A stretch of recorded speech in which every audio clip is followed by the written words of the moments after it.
रूपाली, जरा जल्दी करो, कहीं संदीप उठ न जाए। हो गया जी, बस आ रही हूँ।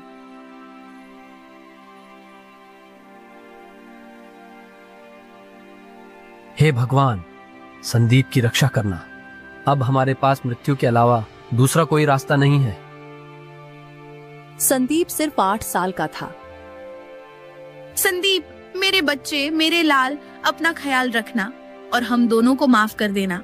हमारे पास इसके अलावा दूसरा कोई रास्ता नहीं है। इतना कहकर रूपाली और कमल दोनों नदी की ओर जाने लगते हैं। कुछ देर में वे दोनों जंगल में पहुंच जाते हैं। रूपाली, घर में कुछ छूटा तो नहीं है?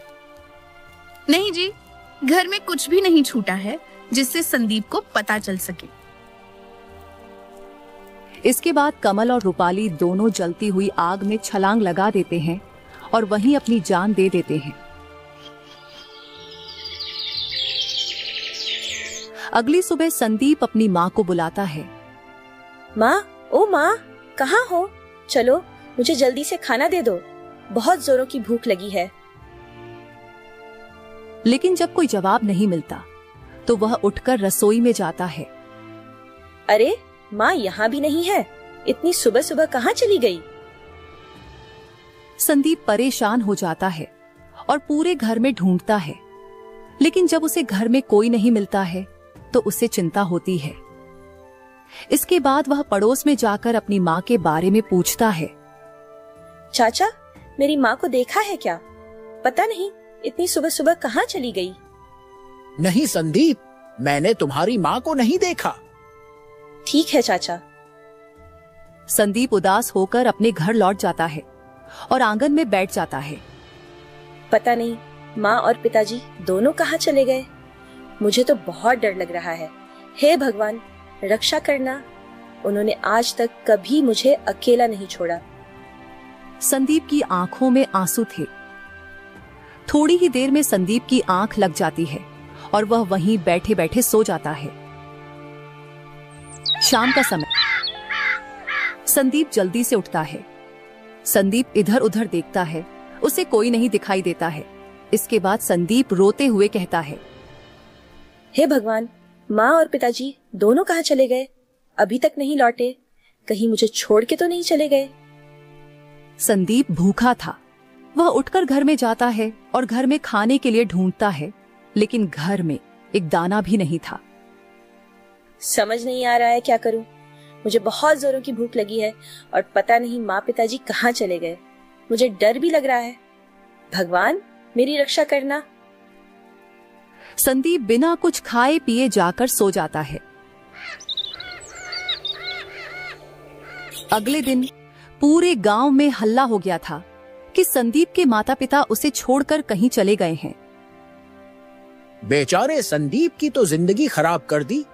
उसके माता पिता ने बताओ अब संदीप कहाँ जाएगा? हाँ, तुम सही कह रहे हो। इस बेचारे 8 साल के बच्चे की क्या गलती थी? गांव के लोग संदीप के बारे में चर्चा कर रहे थे। वहीं पास में खड़ा सेठ दीनदयाल यह सुनता है और उसके दिमाग में एक तरकीब आती है। इसके बाद वह जल्दी से संदीप के घर जाता है। संदीप, अरे ओ संदीप के बच्चे, बाहर निकल। इतना सुनकर संदीप जल्दी से बाहर आता है। जी सेठ जी। अरे संदीप, मैंने सुना है तेरे माता पिता तुझे छोड़कर भाग गए हैं। अब तू ये बता, मेरे कर्ज के पैसे कौन लौटाएगा? क्या? कर्ज के पैसे? हाँ, कर्ज के पैसे। तेरे बाप ने मुझसे बहुत सारा कर्ज लिया था और वो तो मुझे कर्ज वापस किए बिना ही भाग गया। तू बता, मुझे कैसे पैसे वापस लौटाएगा? सेठ जी, आप तो जानते हैं मेरे पास कुछ भी नहीं है। मैं किस तरह आपको धन लौटा पाऊंगा? ले देकर बस मेरे पास एक झोपड़ी है जिसमें मैं रहता हूँ। इस झोपड़ी का मैं क्या करूँ? अगर पैसे नहीं हैं तो तुझे उम्र भर मेरे खेतों में मजदूरी करनी पड़ेगी और तभी यह कर्ज चुकेगा, और मैं इसके तुझे पैसे भी नहीं दूंगा। संदीप नादान था, इसलिए वह आसानी से सेठ दीनदयाल की बात मान जाता है। ठीक है सेठ जी, अगर ऐसा करने से कर्जा माफ हो जाएगा तो मुझे मंजूर है।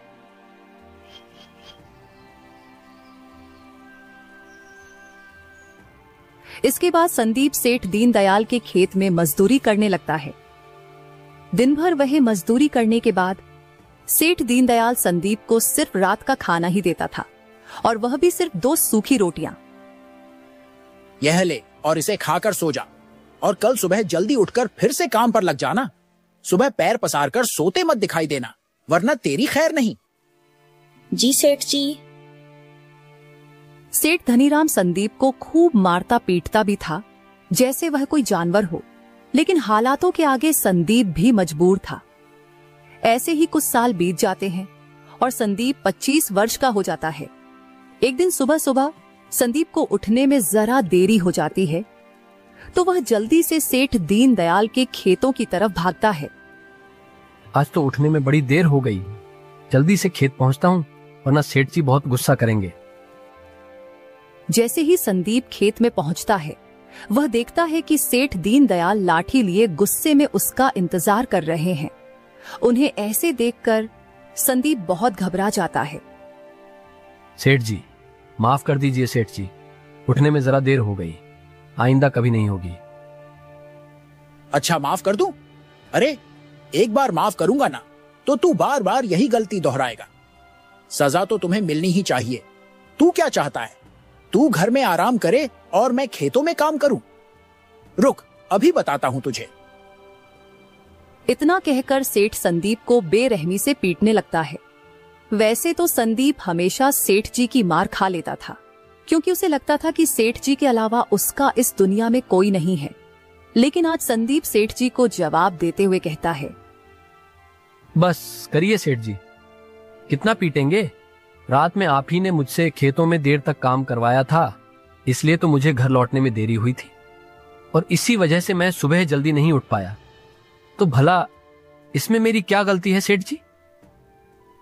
सेठ जी संदीप का ऐसा जवाब सुनकर बौखला जाते हैं। अच्छा, तो तू क्या चाहता है संदीप? गलती किसकी है? मेरी? अरे तेरे जैसे को तो अपने सगे माँ बाप ने भी नहीं रखा, छोड़कर भाग गए, और अब मेरे टुकड़ों पर पलकर मुझसे ही जबान लड़ाता है। जा, निकल जा मेरी खेत से। जब भूखे मरेगा तब आएगा मेरे पास वापस लौटकर। सेठ की ऐसी कड़वी बातें सुनकर संदीप की आंखों में आंसू आ जाते हैं। ठीक है, मैं जा रहा हूं सेठ जी। वह खेत छोड़कर सीधा गांव के बाहर की तरफ भागने लगता है। उसे भी नहीं पता था कि वह कहां भाग रहा है, मगर संदीप सिर्फ उस गांव से दूर जाना चाहता था जिसने उसका सब कुछ छीन लिया था। अब कभी वापस नहीं लौट कर आऊंगा, चाहे जैसे मुझे अपना गुजारा करना पड़े। ये सब सोचते हुए भूखा प्यासा संदीप एक जंगल के पास पहुंचता है और वहां एक पेड़ के नीचे बैठकर रोने लगता है। कुछ देर बाद संदीप आगे बढ़ता है। संदीप उदास होकर आगे बढ़ रहा होता है कि तभी संदीप की नजर सामने एक पेड़ के नीचे बैठे साधु पर पड़ती है। साधु बैठकर तपस्या कर रहे थे। संदीप को ऐसे देखकर साधु मुस्कुरा देते हैं और प्यार से उससे कहते हैं, क्या हुआ बेटा, तुम यहां क्या कर रहे हो? संदीप साधु के पास जाता है। क्या बात है बेटा, बड़ा परेशान लग रहे हो। हाँ बाबा, परेशान तो हूं। जीवन में कुछ अच्छा नहीं चल रहा है। भूख, प्यास और थकान से शरीर भी व्याकुल है। अच्छा, सबसे पहले तुम एक काम करो, उस झोपड़ी के अंदर जाओ, वहां कुछ फल रखे होंगे, उन्हें उठाकर ले आओ। संदीप साधु की बात मान लेता है और झोपड़ी के अंदर जाकर कुछ फल उठा लाता है। साधु उसमें से कुछ फल लेकर बाकी फल संदीप को दे देते हैं। ये कुछ फल मेरे पास रहने दो और बाकी के तुम खा लो। लगता है सुबह से तुमने कुछ नहीं खाया। संदीप को यह सुनकर बड़ी प्रसन्नता होती है। धन्यवाद बाबा। आपको कैसे पता चला कि मैंने सुबह से कुछ नहीं खाया था? मैंने तो बस इतना बताया था कि मैं अभी भूखा था। बस यूं ही समझ लो कि मुझे ऊपर वाले ने बताया है। अच्छा, जरा अपना हाथ लाना तो। संदीप साधु की बात सुनकर कुछ समझ नहीं पाता, लेकिन फिर भी वह अपना एक हाथ साधु की तरफ बढ़ा देता है। संदीप का हाथ साधु बड़े ध्यान से पढ़ने लगते हैं।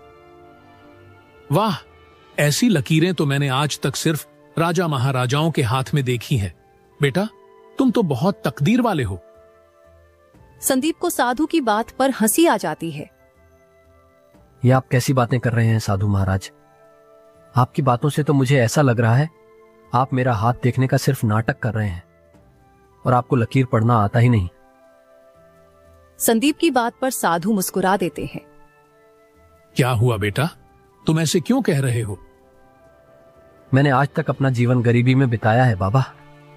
मेरे माता पिता भी मुझे छोड़कर चले गए हैं। जीवन भर उस सेठ ने मुझे मारा पीटा। अरे, मेरी जैसी किस्मत तो किसी की ना हो, और आप कहते हैं मेरी लकीर महाराजाओं जैसी है और मैं बहुत तकदीर वाला हूं। ये सब सुनकर साधु महाराज फिर से मुस्कुरा देते हैं। बेटा, तुम चिंता मत करो, तुम्हें जल्दी मेरी बातों पर यकीन हो जाएगा। मेरे ख्याल से तुम्हें यहां से पश्चिम दिशा की तरफ जाना चाहिए और यह फल अपने साथ ले जाओ, रास्ते में तुम्हारे काम आएंगे। इसके बाद संदीप साधु के दिए फल लेकर पश्चिम दिशा की तरफ चलने लगता है। शाम होते होते जंगल का रास्ता खत्म हो जाता है और संदीप को एक गांव दिखाई देता है। गांव देखकर संदीप को बड़ी खुशी होती है। आखिरकार गांव आ गया। मुझे कम से कम जंगली जानवरों के बीच जंगल में नहीं सोना पड़ेगा। कितना डरावना जंगल था वो, लेकिन अब मुझे रहने के लिए कोई जगह ढूंढनी पड़ेगी। संदीप गांव में इधर उधर किसी काम और जगह की तलाश में भटकने लगता है कि तभी उसे रामलाल नाम के एक आदमी की मिठाई की दुकान नजर आती है। रामलाल एक बूढ़ा आदमी था और सभी ग्राहकों से बड़े प्यार से बात कर रहा था। संदीप को देखकर वह उसे कहता है, अरे क्या हुआ बेटा, कौन सी मिठाई चाहिए तुम्हें? आज से पहले तुम्हें कभी देखा नहीं, तुम इस गांव के लगते नहीं हो। जी नहीं, मैं इस गांव का नहीं हूं और मुझे कोई मिठाई नहीं चाहिए। क्या मुझे आपकी दुकान में अभी कुछ काम मिलेगा? बदले में आप मुझे बस आज रात गुजारने के लिए जगह दे दीजिए। अच्छा ठीक है, तुम ये सब मिठाई के खाली डब्बे संभालने में मेरी मदद कर दो। मैंने मेरे निकम्मे बेटे अमित को कितना बुलाया, लेकिन वो आया ही नहीं। संदीप बड़े मन से रामलाल की मदद करने लगता है। रामलाल को भी संदीप से बात करके बड़ा अच्छा लग रहा था। रात होते रामलाल संदीप को अपने घर ले जाता है, जहां पर सिर्फ रामलाल और उसका बेटा अमित अकेले रहते थे। अमित की मां का बहुत पहले ही देहांत हो गया था। अरे पिताजी, यह किस भिखारी को उठाकर ले आया? तमीज से बात कर अमित, ये संदीप है। आज रात ये यहीं रुकेगा। इसने आज मेरी बहुत मदद की है। और तुम क्यों नहीं आए थे दुकान पर? आज कितना काम था? अरे वो पिताजी, मैं थोड़ा व्यस्त था। हाँ हाँ, सब जानता हूँ तू कितना व्यस्त रहा होगा। अरे अपने दोस्तों के साथ घूमने निकल गया होगा। खैर ये सब छोड़ो, मैं जल्दी से खाना बना देता हूँ। नहीं नहीं, आप रहने दीजिए, खाना मैं बना दूंगा। आपने मुझे यहाँ रुकने दिया है, वही बहुत है। सच में तुम खाना बना दोगे? हाँ हाँ जरूर, और देखना आपको मेरे हाथ का खाना बहुत पसंद आएगा। इसके बाद संदीप रामलाल और उसके बेटे अमित के लिए स्वादिष्ट खाना बना देता है। वाह क्या खुशबू आ रही है। आओ संदीप, तुम भी बैठो, हम सब साथ ही बैठकर खाते हैं। संदीप जब यह देखता है कि रामलाल उससे इतने प्यार से बात कर रहा था, तो उसकी आंखों में आंसू आ जाते हैं और वह उन्हें गले लगा लेता है। क्या हुआ बेटा, ऐसे भावुक क्यों हो रहा है? बहुत अरसे के बाद किसी ने मुझे ऐसे प्यार से बात किया है, इसलिए मन थोड़ा भावुक हो गया। चलिए आप सब साथ में भोजन करते हैं। इसके बाद वे सब साथ में बैठकर भोजन करते हैं।